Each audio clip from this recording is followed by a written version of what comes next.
বছরের এই একটা দিনের জন্য অপেক্ষায় থাকে রাজশাহীর বায়ায় সরকারি শিশু পরিবারের এতিম শিশুরা। নতুন পাঞ্জাবি উপহার পাওয়ার আনন্দ তাদের চোখে মুখে। প্রতি বছর রোজার কোনো একটা দিন শিশু পরিবারের সাবেক নিবাসীরা ভালোবাসার টানে ফিরে আসেন সেখানে। একসাথে ইফতার করেন, উপহার দেন নতুন পোশাক, টাকা ও মৌসুমী বিভিন্ন ফল। পরিবারহীন এই শিশুগুলোর কাছে সেই দিনটি হয়ে ওঠে ঈদের মতো আনন্দের। নতুন টাকা দেয়, আমরা সেই টাকা দিয়ে অনেক কিছু খাই।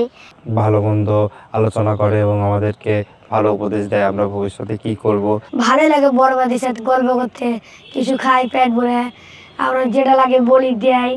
সাবেক নিবাসীরা জানান এখানেই তাদের শৈশব ও কিশোরের বড় একটা সময় কেটেছে। পড়ালেখা শিখে কেউ হয়েছেন সরকারি কর্মকর্তা, তো কেউ সেনা সদস্য, পুলিশ, আনসার সহ বিভিন্ন পেশাজীবী, কেউ বা আছেন প্রবাসে। তো জীবনের মাঝে সবাই বেতন বা আয়ের কিছু অংশ দিয়ে উপহার কিনে বছরের একটা দিয়ে এখন মায়ার বাঁধনে। রমজান মাসে আমরা সবাই মিলে এখানে আসি, সবার সাথে দেখা হয়, আমাদের খুব ভালো লাগে। তো আমি যদি তোমাদের মতো আমি এখানে পড়াশোনা করার পরে যদি পুলিশ বাহিনীতে যেতে পারি, কেন তোমরা পারবে না? আমার থেকে ভালো পজিশনে যেতে পারবা।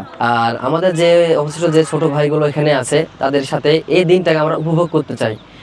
আর আমার কাছে মনে হয় এই দিনটা আমার কাছে অনেক আনন্দদায়ী।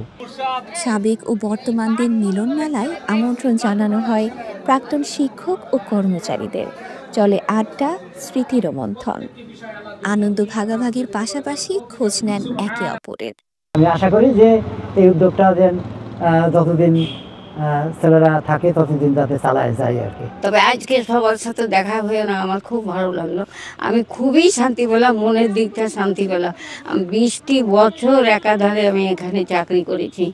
রাজশাহী নওহাটা মহাসড়কের পাশে বায়ায় অবস্থিত সরকারি শিশু পরিবারটিতে বর্তমানে রয়েছেন প্রায় 37 জন এতিম শিশু।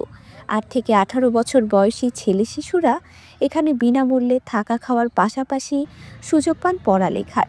এভাবে পরিবারহীন এই শিশুরাই হয়ে ওঠেন বড় একটা পরিবারের সদস্য।